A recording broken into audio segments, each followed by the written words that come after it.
All right, welcome. I'm Patricia Kranz, Executive Director of the Overseas Press Club. Tonight, I'm delighted to welcome two OPC governors to talk about For the Sun After Long Nights, the story of Iran's women-led uprising. Nilu Tabrizi, a video reporter for the Washington Post's Visual Forensics Unit, is a co-author of the book. She will talk with Asma Khan, an investigative reporter with the New York Times Magazine and a professor at Columbia Journalism School. Asma runs the Lee Center for Global Journalism at Columbia.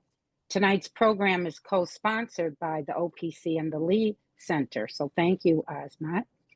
Asma has won 2 OPC awards, and her multi-part series in 2021, The Civilian Casualty Files, was awarded the 2022 Pulitzer Prize in International Reporting. The book's story starts in September 2022 when a young Kurdish woman died after being beaten by police officers who arrested her for not adhering to the Islamic Republic's dress code. Her death galvanized thousands of Iranians, mostly women, who took to the streets in one of the country's largest uprisings in decades, the Women Life Freedom Movement. Fatima Jamalpour joined the throngs of people fighting to topple Iran's religious extremist regime, despite the threat of imprisonment or death for her work as a journalist covering political unrest, state repression, and grassroots activism in Iran. And across the globe, Nilu Tabrizi, who emigrated from Iran with her family as a child, covered the protests and state violence, knowing that spotlighting the women on the front lines and the systemic injustice of the Iranian government meant she would not be able to safely return to Iran in the future. Though they had only met once in person, Nilu and Fatima corresponded constantly, often through encrypted platforms, to protect Fatima.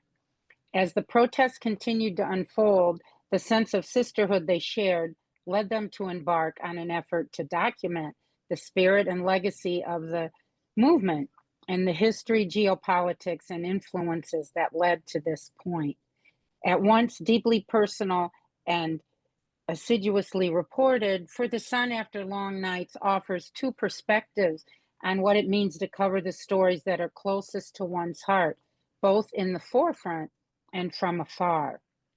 So welcome, Nilu and Azmat, and I turn it over to you. Thank you, Patty. Oh, put questions in the chat, please. Great. Thank you so much, Patty. It's an honor to be here with you, Nilu, and spotlighting your extraordinary book, which is a real feat of reporting. And I know there's so much to unpack about this work for the audience that's joining us right now, which includes reporters, people who are interested in OSINT reporting, people who are interested in reporting on the ground, partnerships between journalists on the ground and those who have the really advanced skills that you do, both in terms of language and open source reporting tools, but also just the ethics and ethos you bring to this. I want to just briefly just read a little excerpt of the book that I think sets up one of the reasons why I so admire the work that both you and Fatima have done, Nilu. And it's this: our stories about Iran, ours are stories about Iran that will not be found in Western media, the focus of which is always tied to geopolitical issues, the extraction of our natural resources, or whisperings of a looming World War III.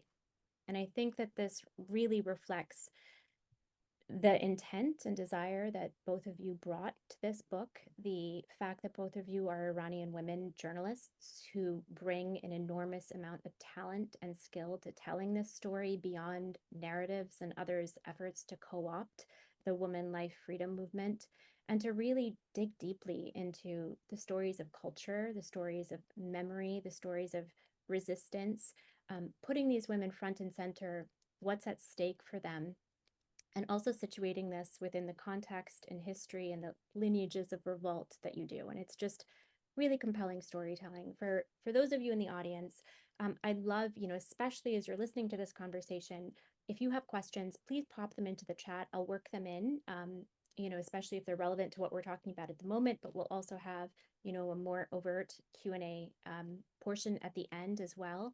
So please feel comfortable participating, jumping in. Just I'll be able to see the chat. So thank you so much, Nilu, for being here. I I think it might help if we maybe set up Masa Amini's killing and what happened in September of 2022 before we delve into how you and Fatime began working together and the process that you went into. But tell us about what happened to Masa Amini and how it galvanized the nation and particularly women in Iran. Yeah, thank you so much, Asmat. So Masa Jina Amini was a 22-year-old Kurdish woman. She was visiting Tehran, and we will never know the full details of exactly what happened to her, but as the reporting goes, she was stopped for improper hijab, and the next that we hear or see anything, she was beaten unconscious while in the custody of the morality police. And the morality police is a section of Iran's police unit that will enforce Islamic dress code and Islamic conduct, things like that. But we'll never really know exactly what happened. Was she wearing hijab? Was she wearing it loosely? Those details we'll never know. But the image that really incensed Iranians and many people outside of Iran was when we saw her unconscious in the hospital bed.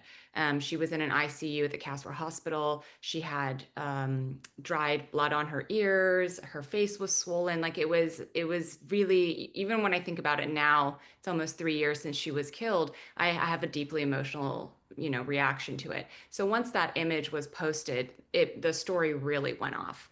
And we have, brave Iranian journalists like Niloufar Hamidi and Elahe Mohammadi for breaking the story. And these two reporters that broke the story, they were imprisoned, for almost more than a year. They were released, charges dismissed. So, we really saw that their reporting threatened the state, right? And so, yeah, that's what happened to her. And it was really that image of her in the hospital bed that got us all paying attention. Yeah. Can you describe the funeral? It's my understanding that this image it circulated as you guys write about, and people are really worked up, and then she's ultimately reported killed or dead. And there are many who come to her funeral, but describe sort of like what was being seen and heard there that really reflected the sort of movement that was beginning. Yeah, so she was buried in her home region of Kurdistan in Iran, and the images from the funeral is just a sea of people. And her funeral becomes a site of protest. There were chants there, Jinjian Azadi, which is the original Kurdish, which is Women Life Freedom, Zan Zendegi Azadi. That's being chanted. So it's a space of public grief, and which turns into a protest there of people demanding justice for her being taken so casually and so cruelly by the Islamic Republic. Yeah. And how did you and Fatima connect originally, and what are the origins of the two of you? I know that you covered this for the New York Times, and she was also reporting this, but what brought you two together in making this book? Yeah, so we met when she was in New York. She was doing a fellowship at the UN. She was doing her second master's at Northwestern, and it was one of those, just meet this reporter who's in town, a very innocuous coffee date, and which is now affirming that you should go to any coffee date professionally that people put you up to. But it was amazing. We met at the Times, and we just really clicked. We both have immediately connected on our deep love for Iran, journalism as our identity, how it was the only thing that either of us had ever wanted to do since we were little, and we kept in touch since then. So I had tried to get her accredited to work for the New York Times, but they weren't giving out accreditation at that point. And then we kept in touch. The first thing that we did was we wrote a partially anonymous essay for N+1. We wrote that in 2019 when there were deadly protests in Iran over fuel hikes, which turned into, anti-government movements. And then we continued our friendship. And then, one day in what is time 2020, 2021, she was in London at that point, and she was working for BBC Persian. And she messaged me and said, "I'm going back to Iran. My father is sick with cancer. I know that just me having worked at BBC Persian, I'm probably going to be detained and arrested the moment I land in Iran. So you're not going to hear from me. And if you don't hear from me, that means I'm safe." And it was, yeah, like that was a really difficult message to receive. And I did not hear from her. I contacted mutual friends that we had and, never got any word back. And then one day while I was working, covering the Women Life Freedom movement, I got an email from her. And that's the first time we got back in touch, where she said, I've been interrogated this entire time I've been here. But I have hope for seeing you soon, for you coming to Iran. And she just seemed so hopeful in that moment, because she was messaging me right as the protests were really, it was, daily in the streets, and people were out. And yeah, that was how we kind of reconnected again, which was really, it didn't feel like it was real actually in that moment.